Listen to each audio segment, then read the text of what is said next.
Good afternoon. I'm Sarah Gardner, Jared's Collaborations Manager. It's so wonderful to be with you for JLive. JLive is Jared's virtual series bringing us together to explore and celebrate the diverse world of Jewish art, culture, and creative expression. In JLive Food, we're bringing you bite-sized conversations and cooking demos with the best Boston area chefs. In today's episode of JLive, I'm excited to welcome Annabel Rabiyah, owner and co-founder of the Awafi Kitchen, where Arab and Jewish cuisine are one and the same. You may remember Annabel from this year's Beyond Bubbie's Kitchen as she dished out the delicious Iraqi Jewish dessert, zangula, a sort of funnel cake-like fried dough flavored with rose water. Today, Annabel will demonstrate how to make traditional kubba, as well as share a bit of the history of this dish across Southwest Asia, also known as the Middle East. Kubba, which consists of hand-rolled dumplings, are stuffed with meat and spices and then cooked in a sour tomato broth, and are a classic Iraqi-Kurdish dish that is very popular among Iraqi Jews. As part of the pre-registration for this segment, you should have received the recipe so that you could follow along and try your hand at the recipe. But if you didn't receive it, don't worry, we'll send it to you after the segment as well. We'll have time at the end of the segment for questions, so please share yours in the Q&A below. And I will ask as many as time allows at the end of the segment. So now let's take it away. Go ahead, Annabel. Thank you so much for being here. Hi, everyone. It's so good to be here. I'm so excited to be sharing this recipe with you today. So first, there are many different kinds of kubba, or they're also called kibbe. They have multiple names across Southwest Asia or the Middle East. So kibbe is a bulgur-wrapped, deep-fried sort of pastry with meat inside that is more popular in the Levant, which is sort of the northern Arab countries, Syria, Lebanon, Palestine area. And in Iraq, there's a lot of different kinds of kubba. There's kubba Halab, which comes from Aleppo, Halab, Syria, and is also very popular in Iraq. There's kubba Mosul, which is actually more of a flat pastry that is also made out of bulgur and has meat in it. And there is kubba hamad, which we're going to be making today, and is typically served in a soup. And hamad means sour in Arabic, and so that is referring to the fact that the soup is sour. This is a very popular dish amongst Iraqi Jews, but is also well known across Iraq in general, and I think might have Kurdish origins because northern Iraq is where a lot of Kurdish people live. It is definitely a nice grandma home food type of meal. I know it has gotten popular in Israel and it's called kubbe, which I guess was sort of the Hebrew translation of the word, and was made popular by the Iraqi Jews that moved there. So I'm going to make kubba bamia, which just means that we're going to cook it in a sour stew that has okra, bamia, in it. We'll get to that in a bit, but I'm first going to demonstrate how to make the actual dumplings. And the ones I'm going to make today, you can make with a variety of shells, but I'm going to be making them with a semolina and farina blend. Farina is essentially cream of wheat, so you can use cream of wheat instead, but you can use bulgur as the shell. You can also use rice as the shell. The filling is going to be a meat. I have a ground beef fill, and I'm going to just finely mince onions and parsley. Parsley is a core ingredient of many Iraqi dishes.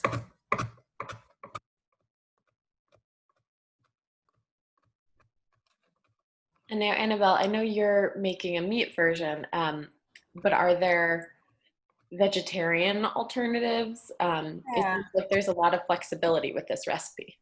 Yeah, so I will say that I never grew up eating it vegetarian, and I can't say that I've absolutely perfected a vegetarian version, but I do make it with ground mushrooms, and I'll also put onions and parsley. So I basically sub out ground not, finely minced mushrooms. I'll saute them. I like shiitake mushrooms because I think they have a lot of flavor, but you can use any mushroom. And so for however much meat, you can use a similar amount of mushroom. And that is a decent sub. It's a little challenging because the meat is a kind of binder. So you just want to be extra careful that they don't fall apart when you are forming, when you're forming them and then cooking them. I actually like to do the vegetarian version also as the gluten-free version. So I'm not going to demonstrate that today, but the gluten-free version is I make it out of pre-cooked rice, which I actually think might have been, I've heard from my family, might have been the original way that it was made. A lot of dumpling type things were made out of yesterday's rice that you can form into a sort of shell. So basically the pre-cooked rice you mix with salt and you can mix it with, well, I'll get to that. But you blend it into a kind of paste, and you can use your hands or you can use a potato masher, whatever works for you. I like to do it individually. I just take a clump of the rice and mash it to the point that it's a paste, and then that can be the shell. And I find that sticks together pretty well. And so that works well with the mushroom. And also, often if I'm making two, I want to just make two versions, like a meat and a vegetarian. But yeah, so meat can be subbed with mushroom, and semolina, which has gluten in it, farina have gluten in it, can be subbed for rice. I do, with the vegetarian version, like to put a little bit of potato in. It just, it acts as, meat has a real binding quality. So the potato sort of makes it stay together better. You can use white potato, sweet potato, and I just soft boil it quickly until it's soft enough to be mashed, and then I put a little bit of that in. That's awesome. So it seems like there's a lot of flexibility with this recipe. A lot of flexibility. Like, depending on your dietary needs, you can really kind of go in many directions. And a lot of that, that flexibility, it's great that it can be flexible now for dietary restrictions. And a lot of that just comes inherently from, I think every region has a slightly different variation. If you talk to different people, I know Assyrian Iraqis will make this dish as well, and they often use bulgur, and there's just a lot of different ways that people make it. And I think essentially kubba is dumpling. It is the West Asian dumpling, and it's something wrapped around something else. It's typically meat. I know that there's, for the kibbeh that I mentioned earlier, there is a pumpkin kibbeh.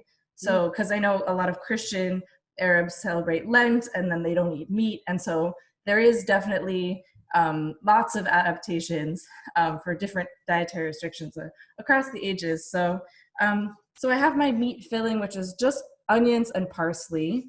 And I'm going to add a generous amount of salt. I'm doing just like 2 pinches of salt.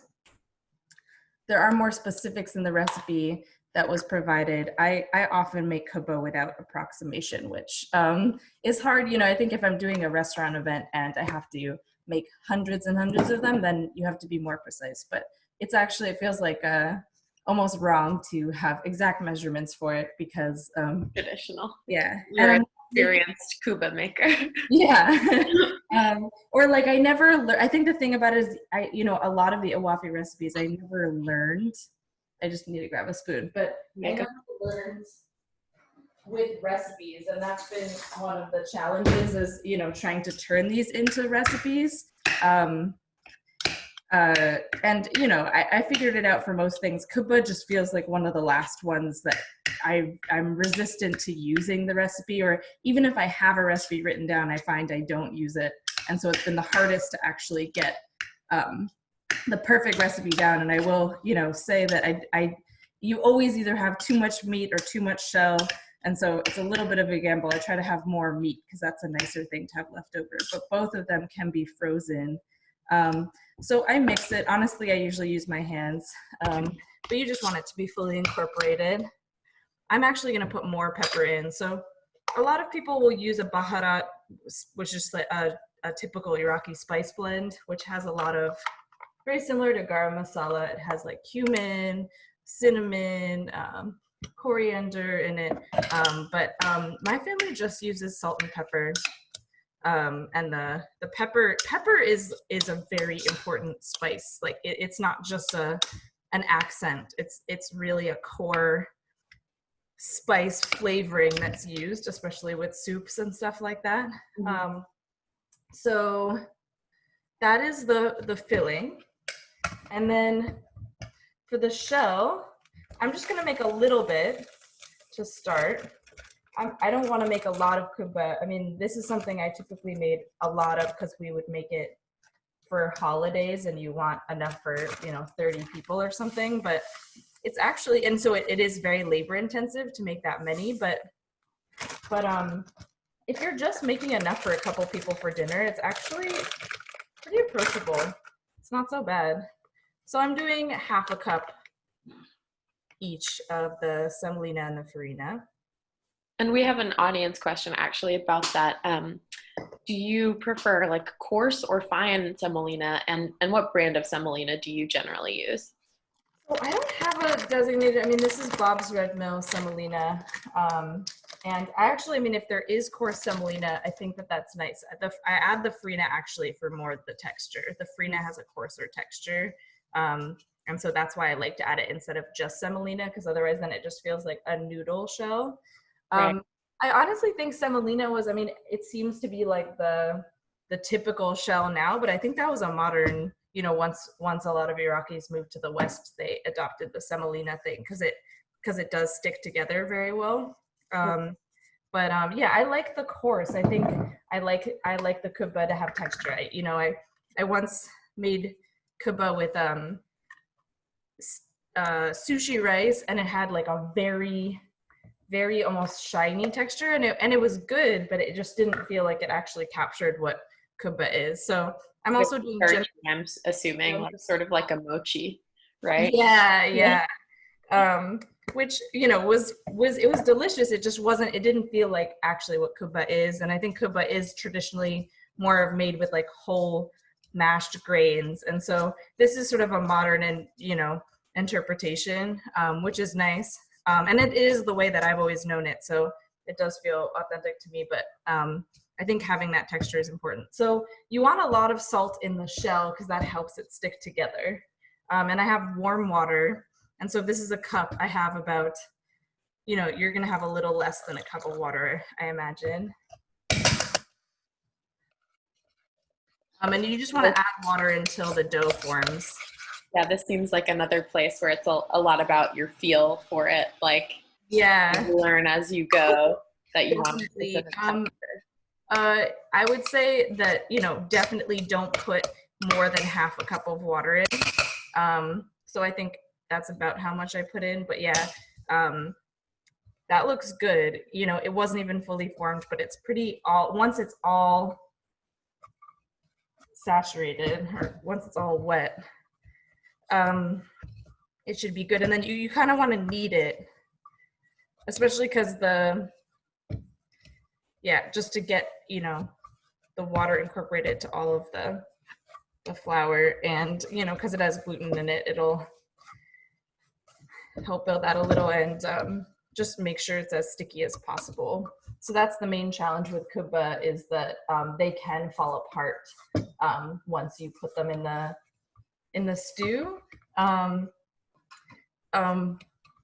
Especially if you're doing a vegetarian version. So I, want to make sure this dough is nice and sticky. And that's another thing with the rice. If you're doing a rice shell, you want to make sure to use short grain, like Carolina rice, something like that, not basmati rice. Because once I made it with basmati rice, and I had a big event, and they all fell apart, and that was very disappointing. It was still tasty, but it's not really kubba. Right. So it's nice and formed. Anyone who's made dough of any kind before. And so while you're doing that, I'm just curious, is this recipe traditional to your family? And like, can you talk a little bit about how your own heritage plays into making kubba and the Awafi Kitchen? Yeah, so my dad's family immigrated, or left Iraq when he was pretty young, and they were essentially exiled after the '67 war. I think it became hard for Jews to stay there, but they never went back, but they have lots and lots of memories of the place, and they remember it with lots of fondness. I mean, they lived there through the '60s, which is a lot later than many of Iraqi Jews were staying there, but they were an important fabric of the culture and society there, and it was home for them. It's where they had been for thousands of years, and Iraqi Jews were a foundational part of the music, the food, the literature, politics, and so it was very hard for them to leave. And so I started cooking this food just to preserve the stories that I grew up hearing, that I feel like are not told enough. You don't hear enough about this history, and it's a really important part of Iraqi history, about Jewish history, and so food just felt like the way to do it, just because it's such a way that people hold on to culture in the diaspora. And I've had a background in food, worked in restaurants, and so it felt meaningful to me to share it in that way. But these are all generally family recipes that I grew up eating, or I grew up making kubba with my dad for Rosh Hashanah every year. I mean, among other holidays or big events, but either that, yeah. So this is definitely a family recipe. So I can talk through what I just did. Yes, I don't know. please do. Yeah, and if you could lower your hands just a little bit, then we can get them in the camera a little bit more. Yeah, sure. So that'll be awesome. I'm noticing the dough's a little dry, so I'm adding a little moisture. So I take a ball of dough. So what would you say? That's like, maybe a walnut sized piece, or, Yeah. like a ping pong? Not quite a ping pong ball. Okay. Uh, So not like a huge piece of dough, but like enough to get a little handful. Once again, I mean, not to, I think I wrote more precise measurements in the recipe. Yeah. But the thing about it is, like, you can make it whatever size you want it to be. Right. So the main thing is, like, whatever size you start with, you just want a ball of meat on the inside that that isn't too much. Right. But I like to have maximize the amount of the meat to dough ratio. So that's a little bit much, but you just want enough space. So I make a ball of dough in the middle, and then you're wrapping it around. And you ideally want it to be pretty even. Sorry, would you lower your hands just a little bit? Great. So I'll do another one. Well, it seems like, watching you, you're so well practiced at this. I'm sure you've made like thousands of kubba over your lifetime. Do you have any like tricks for people just starting out for the folding process? Yeah, I would say that when you're just starting out, just don't overfill it. That would make it easier, and then you can be more courageous about how much you fill it. But you don't have to be precious about it. Like, they don't have to be like immaculate. The semolina especially it'll expand a little bit when it's cooked. You just don't want any gaping holes. But yeah, I sort of squeeze a ball of meat before I put it in. Mm-hmm. So I'm taking that out now. Great. Cute. And then it's in the middle. This piece of dough is very flat, even thickness. And then I'm sort of just folding it up. Oh.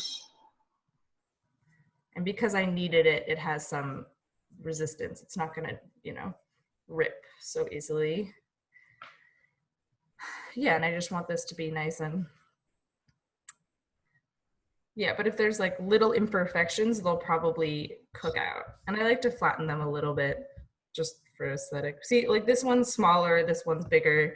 When I'm doing them for an event, usually we'll start by weighing it out, and then honestly, we just approximate at some point. Right.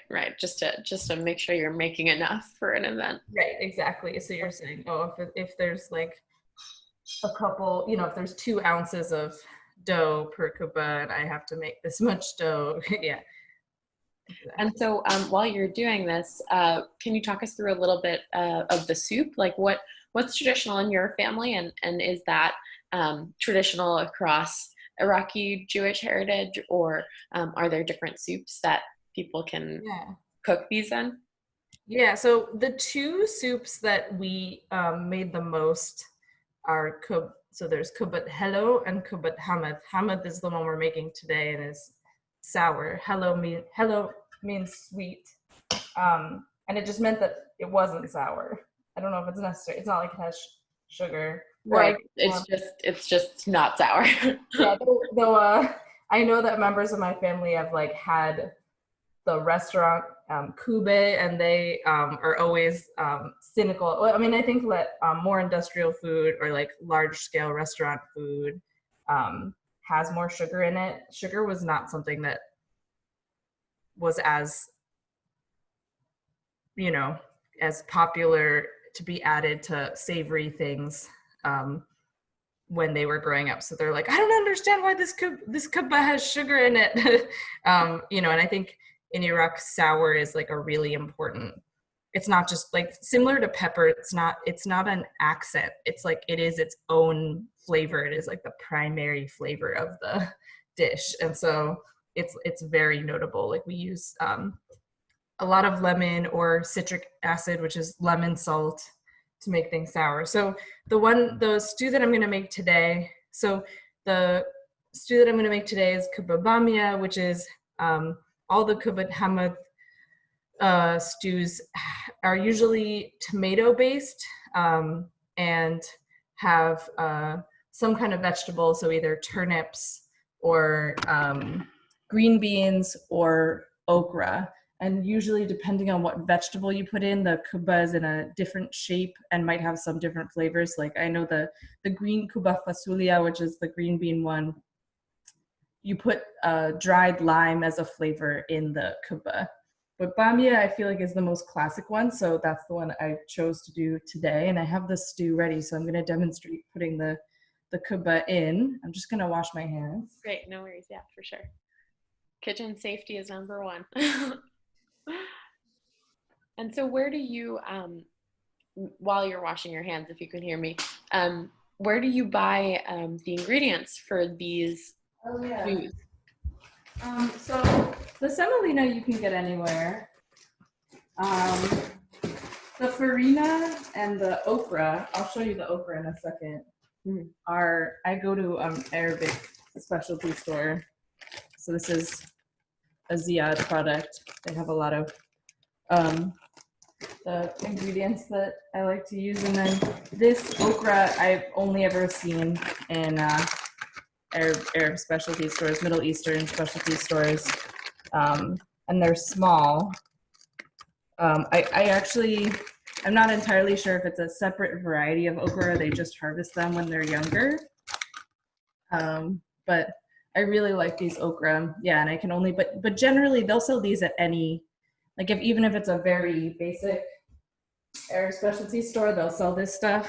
I live in Quincy, so I go to, there's a halal market in North Quincy. Yeah,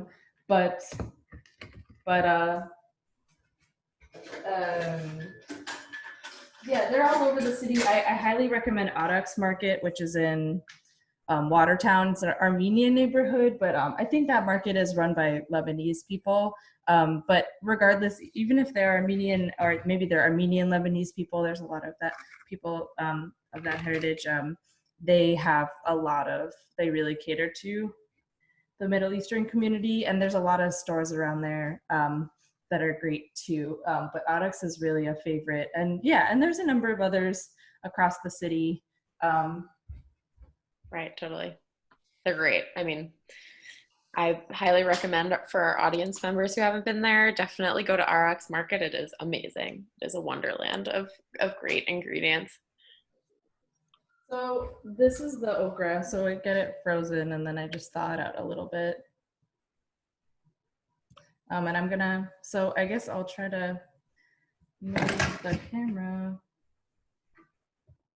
Yeah. Great. Yeah, that's great.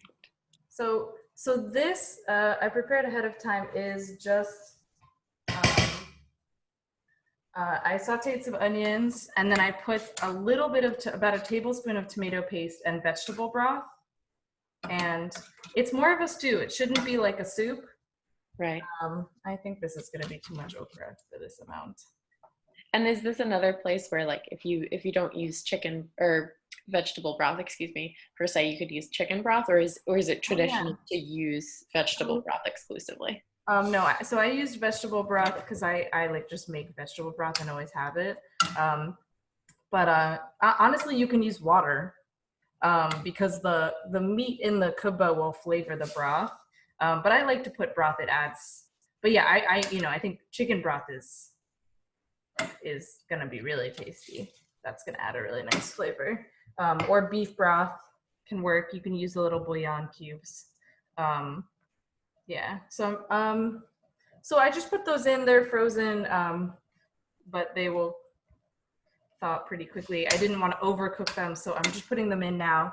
And then this is at a simmer. You don't want it to be more than that because it might disrupt the kubba. But when it's at a simmer, you drop in these, and you want to make sure that they are submerged.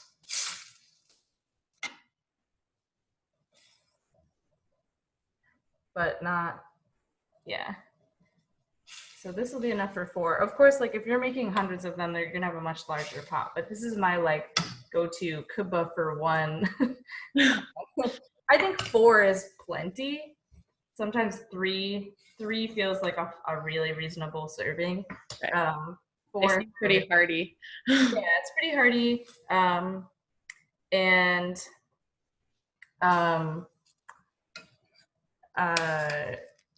so, if you were making it for a couple of people, then you would make like maybe 12 or 16 or something. And so you'd need a bigger pot. So the main thing is now as they cook, I'm not going to disrupt it. I'm just going to let them be in this stew just like this. And might lightly cover it. And for how long do you let this simmer? And so this will go for 20 minutes. 15 is probably sufficient if you're in a rush or something, but that's pretty quick actually. Like half kubba at a weeknight. What? Yeah, exactly. So I mean, like that whole thing, I mean, I just made it essentially from scratch in 30 minutes. So, if you're just making enough for one person, it's not a lot of work. Yeah, totally. Yeah, the hard thing is like now I have a lot of leftover meat. It's hard to know. I mean, so I'm gonna make a couple of more. I'll probably make. I think I portioned enough for 4 servings or something like that. So, but the great thing is, what you can do is you can make extra, put them on a tray, freeze them for an hour, and then I just keep them in a. I just keep them in a Ziploc in my freezer, and then you can just like make a quick soup, and then you have like pre-made kubba, or if you want to really wow someone for dinner. So there's no harm in making extra. That's great.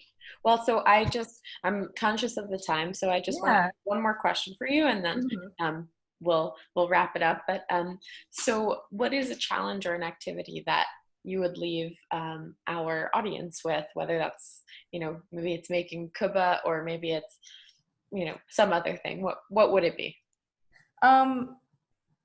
I guess my challenge is, I think, maybe not everyone watching this, but a lot of people watching this are, Jewish in some capacity.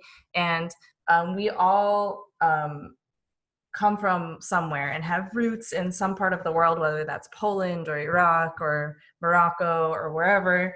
And I think that a lot of the Jewish experience is feeling like we don't belong anymore to those places. We maybe had a hard history behind, leaving or, not going back. But I think that, it's important to realize that you get to own the places that you're from and the the culinary history of that place and that you fit into that. And the more you learn about the Jewish food you grew up with, it's, you realize how it really just fits into the geography of where you're from. And so I would just challenge people to do their own personal research of, where is my grandma from, and how does what she cooked fit into that country, and it just like really adds to the richness of what you're cooking, and your own identity. So that's my challenge for people. That's beautiful. I love that. So everybody, go ask your family members, go do some research, find a really fun recipe, and let it connect you to our global diaspora. That's a pretty great challenge. So thank you so much, Annabel, for being here. I so appreciate it. This was totally delicious and fascinating. Before our audience members go, just a reminder that our next JLive food segment will air 2 Fridays from now on June 26th with Noah Klickstein, who's the chef at Juliet and Peregrine. And tune in for JLive art with muralist and mosaic artist Joshua Weiner this Monday, and JLive music this Tuesday with local cantor and singer-songwriter Jody Blankstein. Don't miss them. You can register at the Zoom links at jarrettsboston.org. Just as a reminder to you all, our audience members, programs like these are only possible with your support. So if you like what you see, please consider contributing to JARTS. No matter the circumstances, JARTS is here to let culture connect us. You can follow the Awafi Kitchen on Instagram at the Awafi Kitchen. And if you're interested in collaborating with Annabel and perhaps collaborating on some kubba of your own, you can email her at theawafikitchen@gmail.com. And please give us a follow at JArtsBoston on Instagram and Facebook for more great content. So thank you so much for joining us. Thank you, Annabel, for being here. And we're looking forward to seeing you all again very soon. Thank you, Sarah, and thanks everyone for coming.